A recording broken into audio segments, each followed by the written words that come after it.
네, 이어서 부부관계의 다섯 번째, 친밀한 관계는 무엇이냐 이거죠.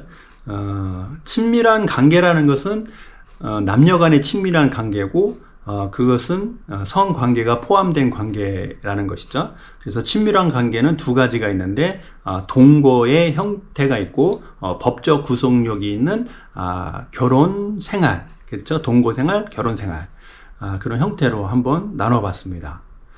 그래서 친밀한 관계가 됐다 이거죠. 남녀 간의 친밀한 관계가 됐다면 인간의 기본적인 욕구, 그렇죠? 생존의 욕구에 해당되는 기본적인 아주 근본적인 욕구가 충족이 된다는 거죠. 그렇죠? 남녀가 함께 하면은 함께 만나서 이야기하고 또 음식을 나누지 않습니까? 그것이 사랑의 가장 첫걸음, 기본이라고 지난 시간에 얘기한 것 같은데, 그래서 식욕이 충족이 되죠. 친밀한 관계가 형성이 되면, 그 다음에 성욕이 충족이 되죠. 그 다음에 수면욕이 충족이 되는 관계가 동거이거나 결혼의 형태라는 거죠. 그것을 이제 친밀한 관계다, 이렇게 얘기해 본다는 거죠.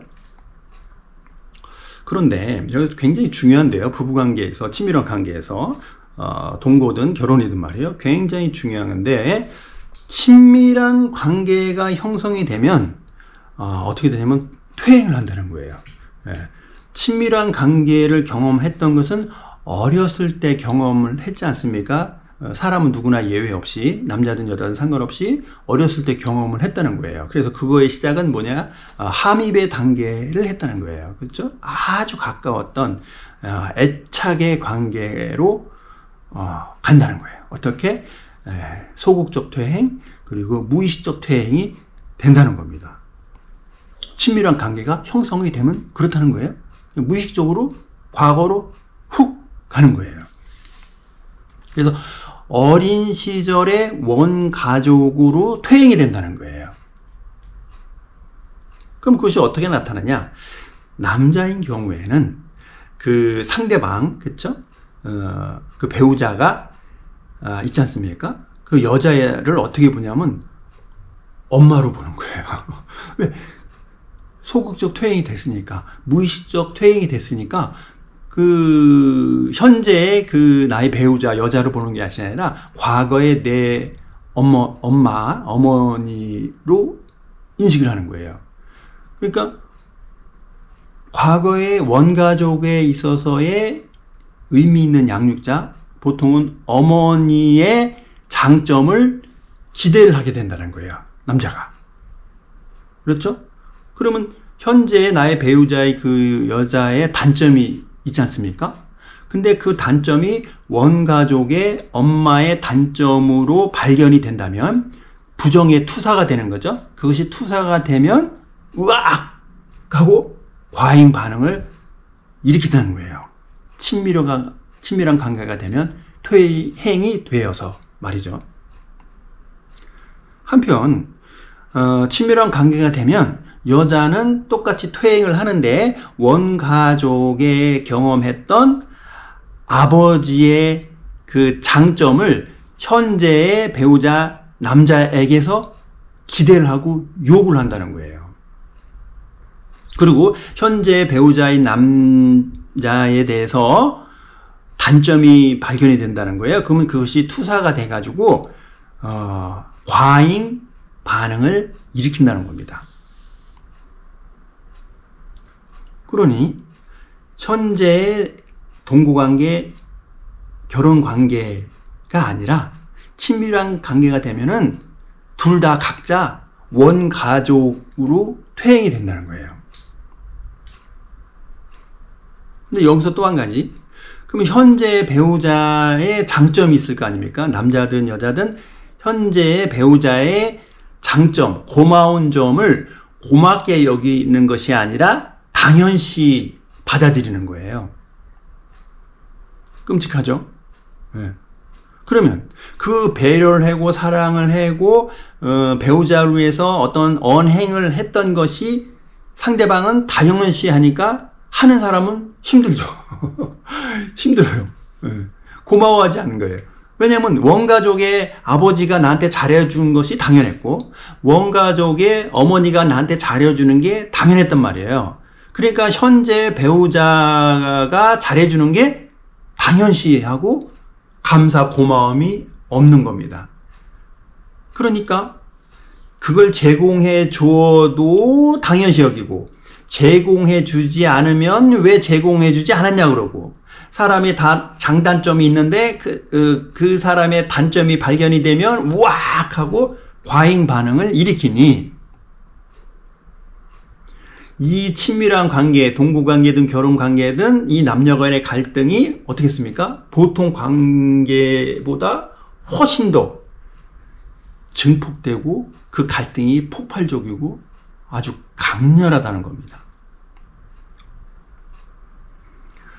그런데 이게 보통 언제쯤 나타나냐면 동거를 시작한 후 3개월, 그렇죠? 빠르면 3개월, 늦어도 6개월 이내에 이게 발견이 된다는 거예요.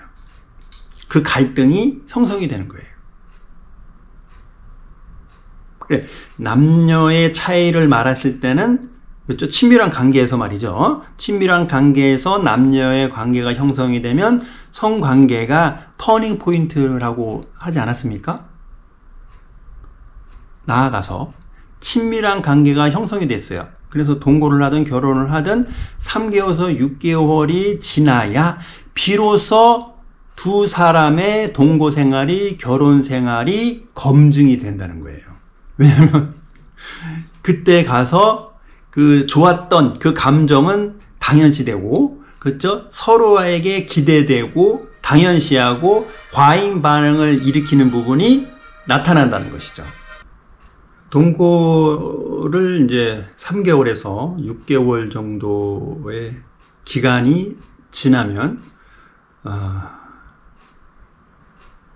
그 관계가 재정립이 된다는 것입니다.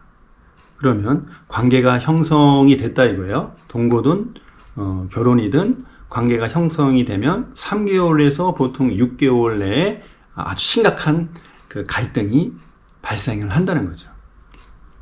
그래서 그 시점에서 잘 극복을 하면 단계가 아주 관계의 단계가 발전하는 거죠.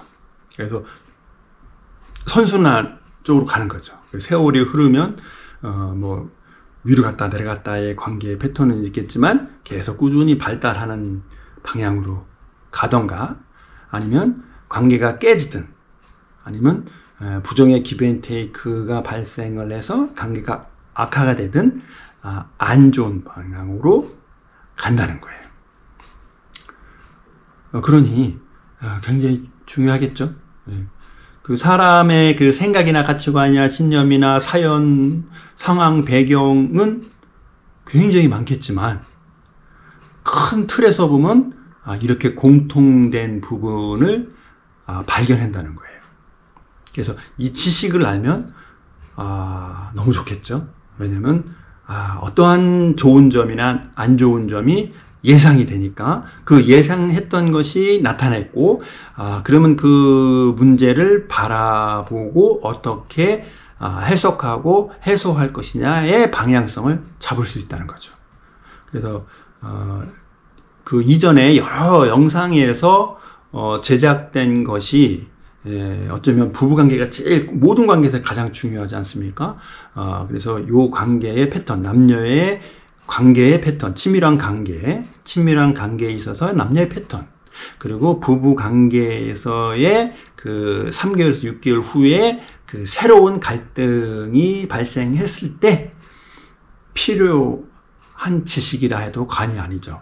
이전에 영상을 찍었던 그 모든 것이 말이죠. 그래서 친밀한 관계가 형성이 되었을 때 여기에서 이제 소개되는 여러 가지 이제 키워드를 기억하고 좋은 쪽으로 활용을 했으면 참 좋겠습니다.